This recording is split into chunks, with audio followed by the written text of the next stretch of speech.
good evening, everyone who have joined today. And welcome to the Cybersecurity Careers Decode with Nisha, where today we'll not just talking about cybersecurity, but we'll be diving deep into the career as a forensic analyst. So I hope like you are having a great day, and thank you for joining us today in the panel discussion. So when people hear about the word forensics, so they often think of crime shows, and investigator like CID and all, those who solve cases within an hour or maybe some days. But in reality, you know what digital forensic is? It is one of the most critical domains in cybersecurity, when we can say. It's about uncovering digital evidences, then investigating cyber incidents, tracing attacker activities, recovering deleted data, and helping organizations understand exactly what happened after a security breach. So, as cyber attacks continue to grow in both number and sophistication, the demand for skilled forensic analysts have never been higher. So for that, I would like to welcome our distinguished panelists who will be, giving the insights and what role you should take and how you should enter into the field. So for that, I'll first like to introduce Aftab Umar, who is a lead security consultant from Fortrum Technologies. Arvind Naran, CISO and Global Head Cybersecurity, XBT Ventures. CVS Prakash, CA Chitela and Associate Starter Accountant and founder of CVS Solution. Then Samir Mathur, who's a Managing Director of SM Consulting. So thank you so much to all the panelists for joining us today. And it's a pleasure to have you here today. And we are looking forward to an insightful discussion. Last but not the least, to all the audience, I'll be pasting a feedback form from which you will generate your participation certificate also. So just a request, please do give your feedback so we can be better for you. And now we can, I think, move ahead with the discussion. So first, let's start the discussion with the hello, Arvind sir. Why don't you start with the discussion first? Oh, thank you. Not surprisingly, it starts with A. I very much qualify that. So what I do is I exchange my qualification to another A, which is Aftab. So when you say digital forensics, right, it means we understood that we are going to get attacked, right? And how quickly you are bringing up. That's exactly the motive is. That's how strong the forensic should be, right? So in order to master in that forensic, you have to pursue in the career. Aftab, I just want to put a direct question.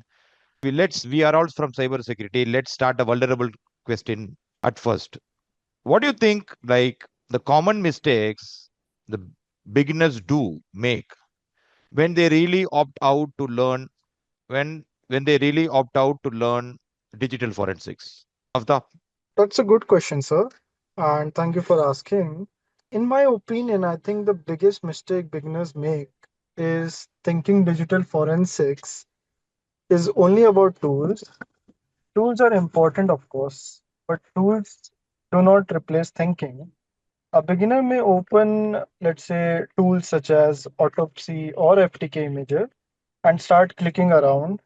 But if they don't understand the system, the file structure, maybe timestamps, logs, user activities, they will miss the story. So this, in my opinion, is the biggest mistake usually beginners do.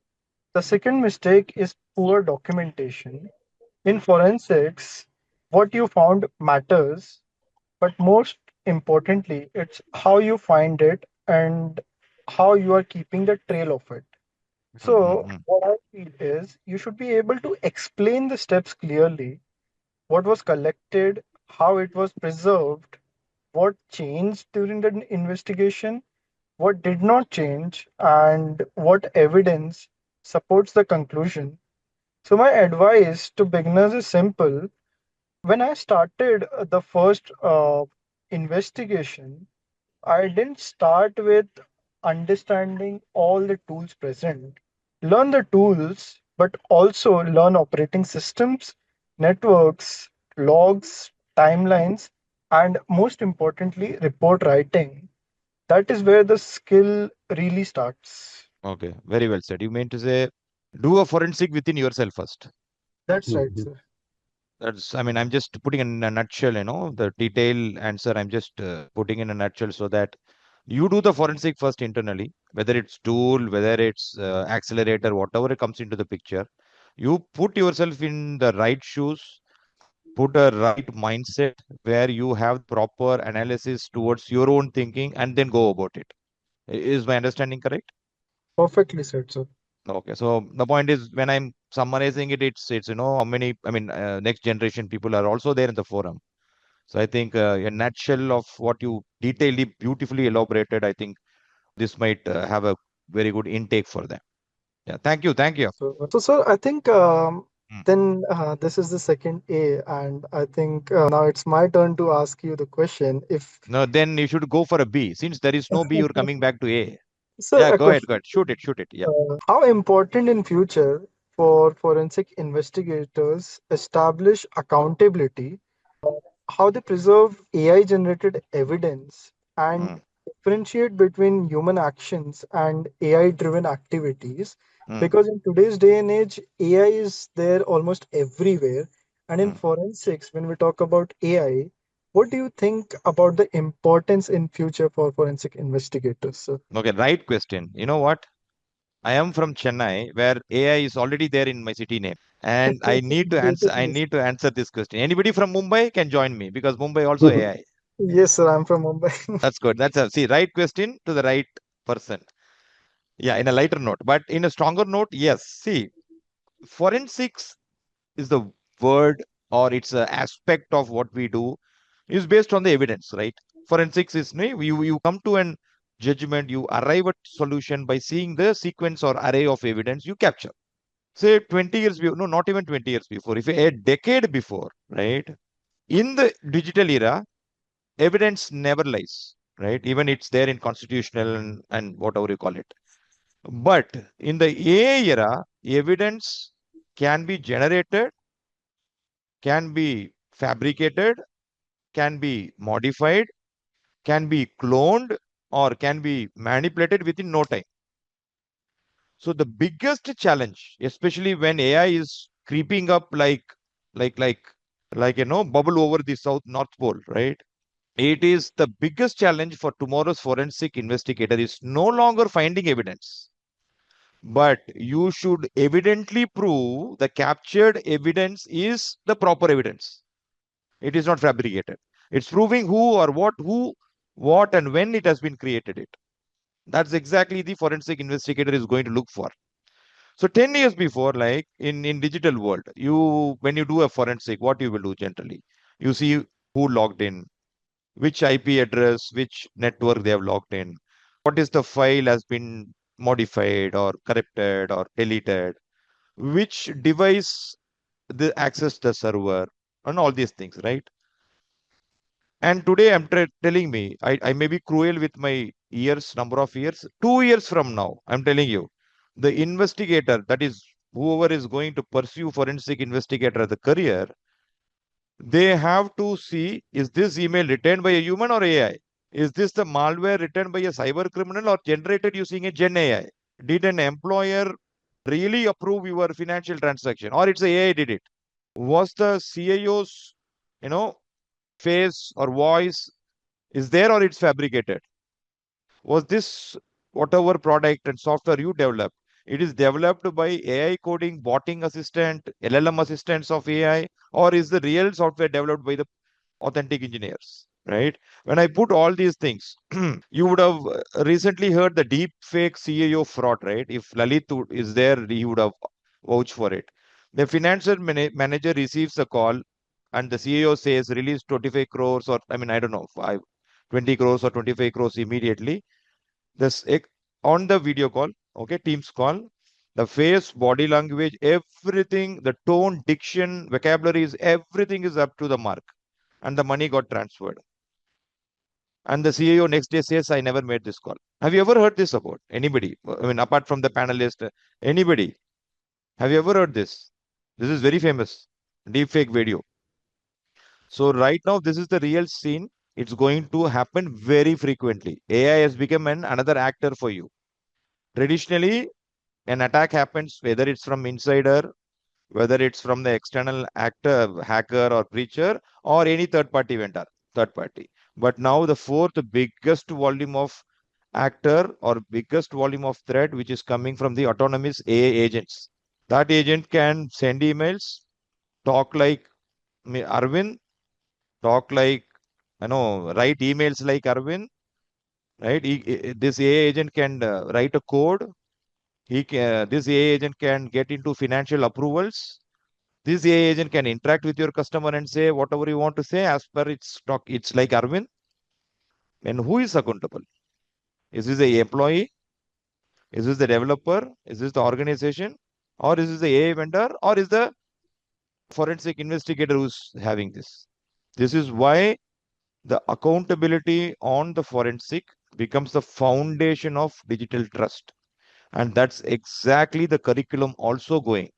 Any investigator who's trying to do or trying to pursue, right, their skills as a forensic investigator, you need to have a challenge on digital forensics, AI, machine learning, prompt engineering, very important, blockchain, internal governance, external regulations, legal compliance, and then I would say you become a AI forensics, right?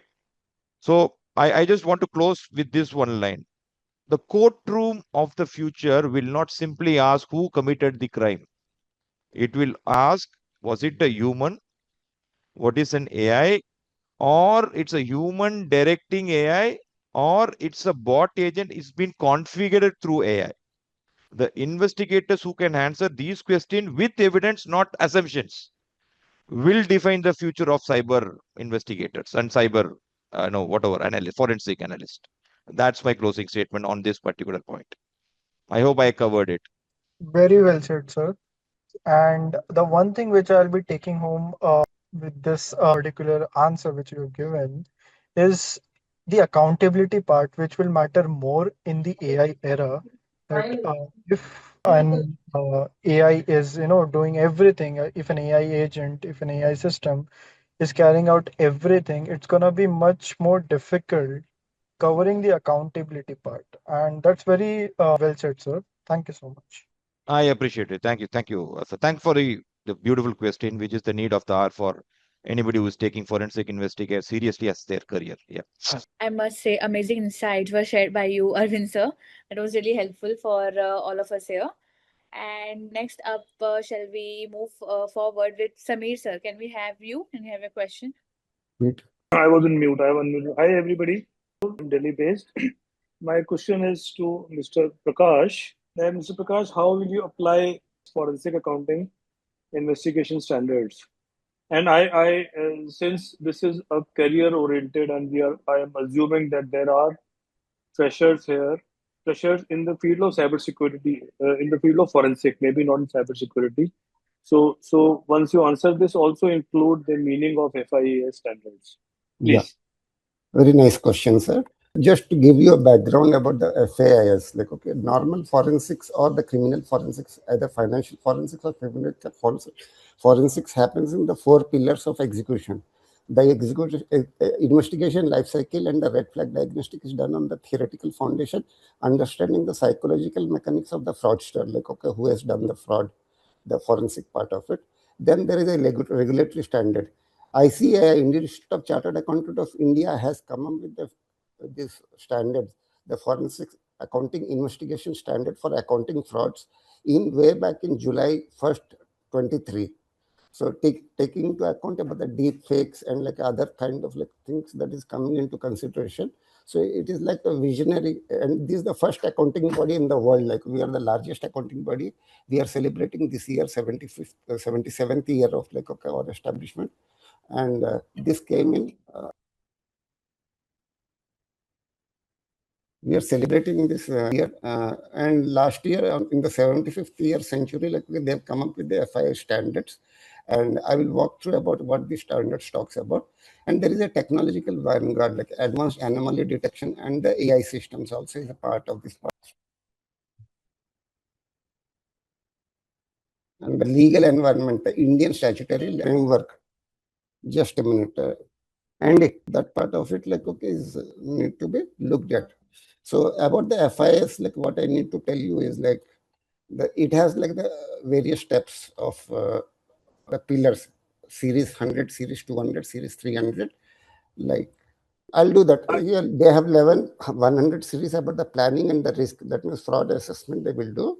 And 110, like in the 100 series, they will do the development fraud hypothesis. That is, they'll question 5 Ws: who, what, when, where, and those kind of questions. And in level 2, they will do the 200 series, that is engagement matter, like, okay, letter of engagement, acceptance, conflict assessment, what is in scope, what is not in scope, and then do the allocation of the, depending upon the risk assessment. And third, level 300 is the level 3, 300, 400, they will execute, and they, under section 300, under phase 310, they have chain of custody, and phase 410, they have the behavioral analysis that they do. And level 4, it is a 500 series about the reporting. The FIS investigator or the auditor they will provide the reporting results and the expert opinion formulation. And 600 series about the apex control, the 600 peer review and continuous improvement. This is the complete architecture from level 1 to level 5. We have the various series 100, 200, 300, 400, 500, and 600 series, and each of the series has this investigation. So this, as a follow-up, like, okay, Samir, you were So I was asking you that you mentioned that the ICAI has come out with these standards. So are we to assume that? I don't know if there are other CAs in the group of audience. My question to you is that if I am not a CA, but I come with accounting background, years of accounting background, I want to get into forensics, then can I get into this kind of what you series you mentioned 100, 200, this series has to be mandatory. It is mandatory for any fraud investigation officer in financial series, sir. So I'm saying that can I get into this, since we are discussing career, can I get into this if I understand finance, but I'm not a CA? Can I still get into this? So the standards are mandatory whether you use FIS or not. Like, okay, investigation part you have to do, follow the standards. Whether you are a chartered accountant, non-chartered accountant, you have forensic certification from anywhere. These standards are like, okay, mandated, like just is the standards, those kind of things. Fair enough. Thank you. So this is not mandatory for non-chartered accountants, and other way to look around. And any other question you had regarding the FIS? No, that's all. I've answered questions to the floor. Thank you. Yes, actually, that insight were very deep, and we understood. In the one question, you answered two questions. So thank you so much. And we do have CA audience in our participants, so it would be very insightful for them. Thank you so much, Prakash sir. And for the next question, I would like to ask Arvind sir to take forward. You can ask your question. So it was thanks, Nisha. Sir, Prakash sir, it was very elaborative. I think, as he said, you summarizes answers for two questions. Just it was very helpful for the CA community as well. Thank you, sir. Not CA only, sir. It is applicable to our forensic investigators. No, I said also for. Thank you so much. Samir, yes, I take the privilege to ask, like, Samir, when I'm putting the next generation into cyber forensic, any jobs, analyst or investigator or architect or digital forensic consultant or whatever you could take it. The first thing is the description about the profile, right? Jobs. What do you think? Like, hey, as an analyst, you must have this. As a consultant, you must have it. What is that must-have skill set or expertise the kids have to pursue to make sure they are into forensic jobs, whichever jobs they are into? Yeah. So I think this is very important since we are discussing career. And one of the speakers, I think either you or Aftab mentioned about this being a new field and it's not very old, couple of years only. So I've been also around and the cyber forensic as a tool. So I think it has gained after the introduction of the DPDP, right? So from a job career point of view, I think the focus has to shift from a pure technical data recovery towards more privacy compliant evidence management. Like we all discussing evidence management, but I think so that's why the concept like data minimization and tokenization, although they are supposed to be techno legal terms, But the as a career option, if you are planning to go into cyber forensics, then these DPDPA terms must be known to you, because this, I feel, cyber forensics is going to take an exponential run because of the concepts of data minimization or PII discovery or consent management. And that's where most of the non-compliance from DPDP point will happen. So to answer your question, from must have, I would say that get into little privacy based evidence management, right? So it should not be a total technical thing. Include non-technical knowledge in your posture, knowledge posture. So when if I interview a cyber forensic guy, besides the tool, which I'm assuming that you know, if you have come for a cyber forensic interview, I will assume you know the basic tools. But I will ask you that what is the need for a tool? What is the need for a evidence collection? And how will you present the evidence to let's say a lawyer or a judge who doesn't understand technology? So I think that bridge between the technology and the law and the compliance part has to be understood by the cyber forensic person, and he is the only one who can, he or she can be the only one who can bridge that gap. And Dr. especially Arvind. the tools is going to change every 3 years. Yes. No, no, actually 3 years was happening before. It might change every year now, right? And So with new AI startup coming, who are not only disturbing the pattern, they are also creating new tools. So I'm saying, from if I have to pitch for a cyber forensic career to a CFO who neither understands DPDPA nor law nor technology, obviously, how do I explain cyber forensic to him? So from youngsters or freshers point of view, if you're getting into cyber forensics, try to learn the language of the law, of the compliance. Everything boils down to we are having this discussion because compliance is mandatory now. DPDP is mandatory. ISO 27000 was not mandatory. ISO 40000 not mandatory. DPDP is mandatory. And this is where forensic will be used most.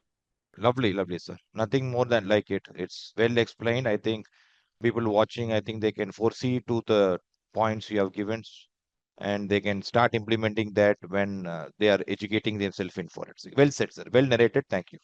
Yeah, couldn't agree more with you, Arvind sir. Samir sir, the way you have put your points and break this down clearly, that was really valuable. Thank you so much. So, on that note, why don't you ask your next question? Is to Aftab, whom we cannot see. Aftab, why can't we see you? Are you on the road? Yes, sir. Actually, I'm in my car and my laptop is dead. So, Are you the real Aftab? Can we Yes. How do we know? How do we know? You might be a AI avatar. And I believe you are recording this, right? Yes. But you didn't take our permission before recording. DPDP non-compliance हो रहा है. You go and tell Gaurav that you are doing non-compliance. And I should have been given an option of refusing consent, that I don't want to be recorded. What do you say, Doctor? But I surprised that I just know that it has been recorded because I joined Like, late. sir, when you logged in, by default, there was an option coming at the top, you are being recorded. It had only one option, okay. There was no option to refuse consent, Because I which didn't is notice that because which maybe is before me non-compliance. joined and then but yeah, again, point taken, because I Yeah. never know until you opened this question. I thought it's a non-record recording session. No, they are recording. Okay, so my question is that a lot of people are using a SOC nowadays. They are using a SIEM tool or a SOAR tool, and of course, everybody is going through a VPT process now. And so how is digital forensic helping me as an analyst, a SOC analyst, or somebody handling VAPT? How is digital forensic going to help me, if at all? The connection between the two of them. thank you for the question, sir. And I think with this question, a lot of us might be able to understand the link between the three concepts which usually are there: SOC, VAPT, forensics. Coming from a VAPT background myself, I look at it by timing and purpose. So when we talk about VAPT, VAPT comes before an attack. It finds weaknesses. On the other side, SOC works every day. So maybe there's a person monitoring alerts and detecting suspicious activity in real time. Incident response, on the other side, comes when something has happened. It focuses on containment and recovery. However, when we talk about digital forensics, it asks what actually happened. How did it happen? What systems were touched? What data was accessed? What evidence supports the timeline? So they are all different, but I feel they're still connected in the sense that SOC detects, IR, which is incident response, responds, forensics explain, and VAPT helps make sure the same weaknesses does not stay open again. That's the answer, sir. All right, thanks. That was very insightful. Yeah, thanks, Aftab. The takeaway which you have given, it was very, very informative for our aspiring forensic analyst, I must say. So the next would be, I think I will ask Prakash sir to come forward and have the question.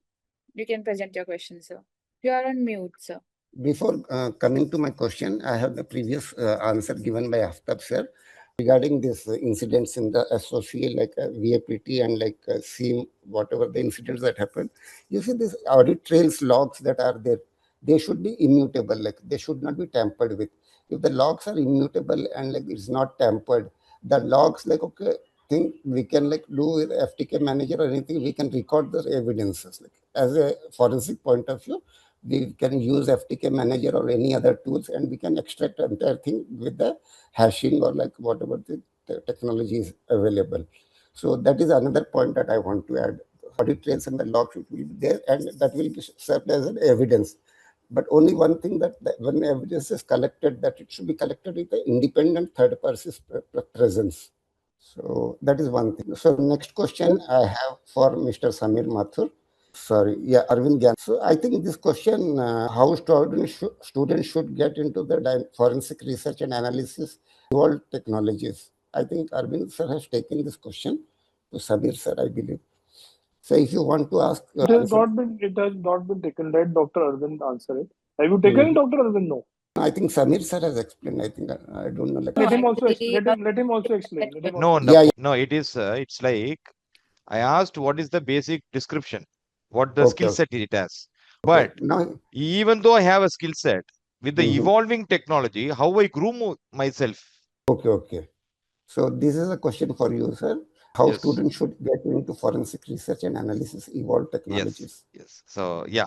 So since I think Samir sir already explained what is the expertise skill set we do have, Mhm. and right now how the students get into the research and analysis with the evolved technology. It's not only like with the JD I'm good. How you are evolving with this with the technology. That's also a key point. Yeah, that's a very good question. See, first of all, cybersecurity, it's not just protecting your system, right? It is about protecting your trust. That's exactly DPDP also is establishing, emphasizing the fact.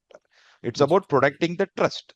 And your digital forensics is where technology meets the truth. That's how it happens, right? So how is the evolving technology, how a research analysis within a cybersecurity forensic investigator should happen, right? First thing is, I would say, learn technology layer by layer. Don't just group everything and do everything. Just see, first of all, try to learn the fundamental of systems, operating system, file system, network system, storage system, right? So application system. So try to have a fundamental on the system. That is number one phase. The next two is system is there, and in this system, what and all the cybersecurity thing will happen. What is threat hunting? What is a malware? What is a SIM? What is EDR? What is an incident response? How cybersecurity plays in the systems. Stage one, system fundamentals. Stage two is cybersecurity. Stage three comes your forensic, right? So in this, what you do? You have memory analysis, you have mobile forensics, you have cloud assessment forensic, you have email investigation, you have voice investigation. So how it happens? You have digital, parameter investigation. That is phase 3. Phase 4 is your emerging technology, your blockchain, supply chain, your AI, right? Your IoT. I mean, your metro can be stopped, your flight can be delayed, DDoS can happen in your system. And then future, in another 2-3 years, you will have a quantum computing is coming into the picture. We are already in a blockchain era. So these are the emerging technology. So system fundamentals, and then go for the cybersecurity one. Third one is the digital forensic. Fourth is the emerging technology. This is the phase by phase methodology you try to do your learning. And then create your own cyber labs, right? You have a Kali Linux, you have Windows, you have Active Directory. Just get into your own virtual machine. Try to put some cyber labs, right? Try to do BAPTs, try to do forensic methodologies, and try to do it. And then very important thing is try to learn by solving real cases. Forensics is not on the paper. Just read it and write an exam. No. Forensics is about really getting into a dynamic real cases and try to solve it. You have a lab, you have the fundamental you studied, you set up a lab and try to solve the real cases. Like insider supply chains compromise case, how the bank fraud is happening, ransomware, how you investigate a ransomware. Try to do a solving the real cases. Okay. And then what you're doing right now, participate in communities where people talk so many different things. You have ISACA community, you have cyber frat community, you have big bounty platforms, we have cyber conference happening, you have besides conference, so many conferences happening. Try to put yourself, go and meet people and try to know what's happening in the industry. And then AI is not your competitor. Okay. AI never replace a better investigator. Trust me, AI cannot replace a forensic investigator. It can replace some judgments, some ethics, some reasoning, and some contents. It means your content, your judgment, your ethics, your reasoning, everything is you. You are the decision maker. AI is one technology where it cannot break you. It actually rather enable you. It is not your replacement. If you are smart enough, as I said, go system by system, stage 1, stage 2, stage 3, right? And then try to create a lab, try to learn the real cases, dynamic real cases, participate in communities, get yourself knowledgeable. Then you know how to make an AI become your assistant. That's where the real smartness begins. So if you do this, right, if you do this, you will have so many openings there. You do have IoT forensics is still there. Cryptocurrency investigator we needed. We don't have it. Right? And then we never had automotive forensics. Right? Today I'm driving a car. I'm having Samir's number. I just drive and say, hey, call Samir from Delhi. My voice is analog. It has been received in my system, which has been integrated to my phone. That is all digital. When analog wave, my voice is an analog wave. It's converted into digital wave. It has been interpreted. It has been properly, intelligently channelized, and my phone dials Mathur, Mr. Mathur. Correct? So that is automotive. A car can be integrated. A car system can be integrated to your phone. I can drive from my office and I can switch on my AC from my mobile. Right? I'm not exaggerating. I think people are doing it. So these are all so many vacant places are there. It's not about what you read, how much grade you got. Yes, of course, yes, it's important in to such level, but how much real dynamic experience you have, how much fundamentally you are strong is going to that is the decision. That is the decision you are going to make, and that is going to decide how well and how professional you are as a cyber forensic investigator. So in a closing line, every cyber attacks leaves fingerprints. Every digital action leaves behind evidence, right? But your role is to convert the evidence into truth. Technology will continue to allow from cloud to AI to Gen AI to responsive AI, responsive AI to quantum to cryptography. Everything will happen, but one thing will never change. Society will always need a professional who can separate facts from assumptions, and that need intelligence, and that you are the intelligence. In front of your intelligence, artificial intelligence is just going to be a mere cakewalk for you. Trust me. Don't ever think that is going to replace. You are going to govern if you know the fundamental strong. Yes, yes, absolutely true, sir. And thank you so much for explaining it so briefly. Thank you. Dr. And Arvind Shah. So he will ensure that all of this group is PhD, including us.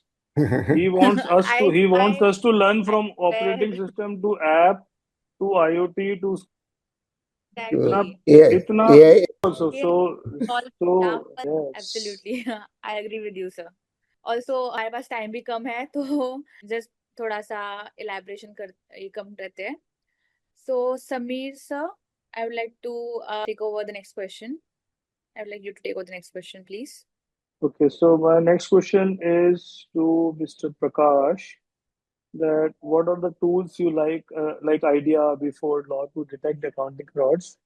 Whatever are the case tools you use to obtain the evidence like encryption or MD5 and other tools like autopsy, which helps for acquisition of evidence and preserve nicely through chain of custody. Mr. Prakash. Correct. Thank you, sir, asking for me this question. You see, like Benford law is the first method in the financial forensics. So in financial forensics, a Benford law, when it is applied, it is a numerical digit frequency distribution. When it is distributed on a scale, like there is a spike in between, like there is a spike of like, okay, fabricated inventory, the accounting entries that they are fabricated. So that can be detected. It can detect rounded or invented numbers. It can do the fictitious vendor invoices. Also, it can detect the vendor invoices. But there are tools, other tools and platforms like ACL, Access Control List Analytics, that we can be done. They can use IDEA. IDEA is a software like just like an Excel sheet. Like, okay, they can use a duplicate customers, duplicate invoices, or like, okay, missing invoices. So shipment going to the same address, like those kind of things. And other way, like scientifically and through custom Python scripts, they can identify, or they can use the program R program also, R scripts also they can identify. About like, okay, evidence gathering and collection, like, okay, once like, okay, they know that, okay, this evidence is there, it should not be tampered with. So they can use MTK image. There are point of thing like, okay, person is smart enough, after doing the fraud, he will delete the data. The deletion of data will not leave the footprints. The footprints will remain in the database or like the hard disk, etc. What you need to do is like, okay, take the image or clone the image, not just take the backup. Backup you will not be seeing like whatever the data is deleted. The cloning and imaging is the best part of it. These three things are different, like cloning, imaging, and this thing. So whatever footprints he has deleted, that things will be there available to us in our environment for investigation. And then like, okay, so those information, if you're using any hash technology, etc., it should be done with the presence of a third party who can vouch for our, like, whatever the investigation we have done. We have collected the evidence, and the evidence has to be properly collected. It should be protected, and it should be preserved, and it should be presented to the lawful agencies where it needed, or the board wherever it needed, along with the reporting point of view. So that is where, like, so MD5 and standard SHA 256 is the technology for hashing, the standard technology available. Other than that, there are new technologies coming up that can be used. This IDEA software is like also very good tool for like identifying the missing. Like Excel sheet can provide you, but Excel sheet has a limitation of like, okay, whatever the number of rows it has, but IDEA has no such limitation. It is working in the same function as the Excel only. They can use data analytics. ACL analytics is nothing but a data analytics only. Big data, they can do the ACL analytics. That is my giveaway, takeaway. Some, pointers, sir. That is my brief. Yes. Like, okay, I wanted to save time for our audience to post some queries if they have any. Yeah, sure. If audience will have, they can surely post the queries in the chat box. So as of now, Samir sir would like to say something on that. Sorry, I was on the call. Nisha, what are you asking me? I was saying that do you want to say something on that, on Prakash Okay. sir's answer? I didn't hear the answer completely, but I understood that he defined various standards.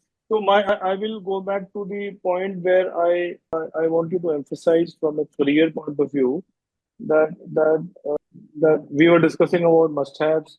We were discussing the positioning of the new cybersecurity role, cyber forensic role, and like I mentioned, that compliance-aware forensic capability is the key to the success here.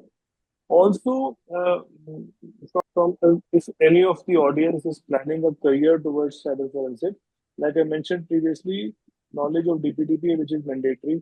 Now, moment to get into DPDPA, you will need to also understand the fact that there are terms like DPIA, privacy impact assessment. What happens Rupa, in case of in case of a loss of what harm it DP. brings. So when you're standing in front of a judge, I mean not you, the lawyers are standing in front of a judge. The judge will say, very good, your data got leaked and something happened, but tell me what harm came to you. And that is the time the role of the cyber forensic person will be very, very clear that from where they will normally create a heat map of where the actual data loss began. I'm talking about personal data, where the data loss began, where it went to, and of course the logs are all kept, and then what harm it came to the individual. So if somebody is able to replace my face in this call and put somebody else's face and my body, and then say that Samir Bathur was not in the call, there was somebody else speaking, right, which is quite possible in today's AI tools. So that's why I'm saying that knowledge of such terms, knowledge of the use of what cyber forensic is used for. So DPIA is one thing I mentioned. Other thing is that you must also know that what is data fiduciary, what is data processor. All of us know there are heavy penalties in data or in DPDP law. Not many people are aware that the penalty is on data fiduciary, not on data processor. If as a cyber forensic you are working on the with a data processor company, then your liability is not there as a company, but the liability is for the data fiduciary who has outsourced data to the data processor. But if you are working with a data fiduciary is somebody who collects the personal data. If you are working with a fiduciary, then it is your obligation as a cyber forensic investigator working for the data fiduciary to be able to understand the importance of this function that you are heading. I can go on and on for many hours, Yeah, but but Samir sir, I Nisha is think it giving is me. not. Yeah, Yeah, you are highlighting the career of forensics in DPDPA, but this is not a DPDPA session, I believe. I know. But So, I again highlighting DPDP because that is the reason you mentioned that, or you or Dr. Arvind mentioned about the lab, forensic lab. So I'm correct. saying that as a consulting company, over the last 1 year, we've got many inquiries for setting up labs because they want to keep the evidence in Protect. house, and Yeah, that is happening because of the mandatory nature of this act, which was correct. now the demand was not there 5 years back. So that's Correct. why I'm Correct. connecting the two. Nisha is giving me a lot of bad looks. Exactly. हम लोग निशा consultants से we can go for another 2 hours. So you need to stop us, right? Yes, yes. So for the last question, I would like to ask Prakash sir. You can please go ahead with your last question. Yeah. So it is to Samir sir. Sir already explained DPDP in detail. What has changed in No, this field from cyber compliance's point of view of actually, few years, Nisha, from the I have evidence point answered. of view? Yeah, Prakash, I have answered Actually, there. So yes. he But has answered this Uh, actually, like, yeah, I yeah. have answered this. Yes. yes, Yeah, so that is why I So told him like Nisha, you can. it is a forensics class, sir, but yeah, forensics So how it will help in DPDP, it will be great actually. Nisha, you may maybe open the floor for the audience if they Yeah, have. yes. We do have one question in the chat box. So it's for Prakash sir. How okay. much setting up a digital clean room would cost, and what all licenses are needed? Digital, can you come back? Yeah. How much a setting up a digital clean room would cost? What all the licenses are needed? Most of the you see for your exercise purpose, they are all free. FTK manager or like okay, autopsy, these are all free tools available. Idea also comes up with a free tool like for your practice purposes. But for your environment purpose, it is like okay, costing too much. Like okay, and your FIS standards, you can order it in the ICI portal. You can get it. It is a copyrighted version. Otherwise, I can share it with you. I don't have PDF. I cannot share it also. So you can get the FIS standards and ACL analytics and Python, etc. You can develop in-house, like whatever the scripts that you have about the And Benford law is more of the arithmetic and the algebra part of it. It is most about the, not algebra, it is about the arithmetical part of it, statistics part of it. So you need to obtain the data of the past and what is the behavior, etc. So Benford law, you need to go, and there is another law, slot law, actually. Slot documentation is there. These two documents I can share with Nisha, they can share with the audience, like Benford law and like the slot. And banking also, like RBI come up with like the various banking frauds, like financial frauds that they come up with list. Some of those regulation that banker has provided, I can share that also to Nisha. She can share it to the audience or wherever it is possible. Yes, yes. Do let me know. I'll Yeah, share with yeah, all. yeah. And thank you, Prakash sir, for answering the question so well. I hope, Abhishek sir, that clears your doubt. And if someone else have any other question, you can please go ahead. Meanwhile, I've posted participation certificate link in the chat box. You can fill the form, give your valuable feedback, and have your certificate. If we don't have any other questions, then I would like to request Aftab sir and Samir sir to you also please give your one-liners to end this. What your point of view on that? Nisha, you are giving participant certificate. What about the panel certificate? Panelist certificate? Yes, I will give you that personally. On I'll the light side, definitely I do keep that. talking about light side. Okay. Have you taken Yes, yes. have you taken a picture of Yeah, the screen? photo of like all the participants, Have etc. you Take taken the a picture of the screen? But Aftab sir का camera तभी of था. Arvind sir ka, Actually, he left. so they had to Okay, leave. But I'll take one more photo. Give me a moment. I'll share it with you. There were one or No, two more Yes. questions in the chat. Yeah, there are questions. There are more questions in the chat. There's no question, but yeah, Preksha has given her point of view. She's saying yes, that's why data fiduciary should have SLA with data processor and should have a clause in SLA for liability for data leak. What is that question? Actually, Should have a clause. No. So this Mr. Sorry, Preksha Jain. Preksha.